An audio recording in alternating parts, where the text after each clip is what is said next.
ఆటలాడేటోళ్ళు ఆటలాడాలి, పాటలు పాడేటోళ్ళు పాటలు పాడాలి, రాసేటోళ్ళు రాయాలి, చదివేటోళ్ళు చదవాలి. కానీ ఆటలాడేటోళ్ళు వచ్చి అరెక్మాలమ్మ అరెక్మాల్ అని అమ్మితే మంచిగుంటుందా? పాటలు పాడేటోళ్ళు వచ్చి పాన్ షాప్ పెట్టుకుంటే పద్ధతిగా ఉంటుందా? అచ్చ తెలుగని ఆంధ్ర భాషల శరాఘాతం అశనీపాతం అని చెప్పే టీవీ యాంకర్లు తీన్మార్ ముచ్చట్లు చెప్తామంటే మీకు నచ్చుతుందా? కదా, ఎవరు ఏ పని చేయాలనో గదే చేయాలి. అక్టోబర్ 2కు అందరూ తయారుగా ఉన్నారా? ఏంది గాంధీ తాత పుట్టినరోజు కోసం అనుకుంటాలా?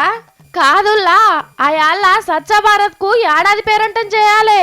పొర్కషీపూర్లు జాడికట్టలకు ఫస్ట్ బర్త్డే జోర్దార్గా చేయాలి. మరి బర్త్డే కోసం ఓ పాట కావాలి కదా.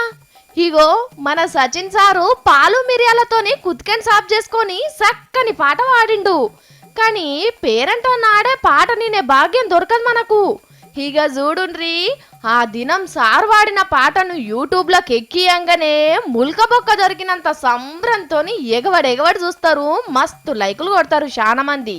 సచిన్ సారు ఇసోంటేషాలతోని ఊదుగాలది పీర్లు లేవై, పాటలతోని పక్కకు పోతారు, చెత్త షీపురు పట్టే ఊడవాలే, నోరాడితే కాస్తారు, పొరకాడాలే, పైసలను తీసుకొచ్చి సఫాయి కార్మికులకి ఇయ్యండ్రి, వాళ్ళే దేశాన్ని ఉతికారేస్తారు అని సలహా ఇస్తున్నారు పబ్లిక్ కు.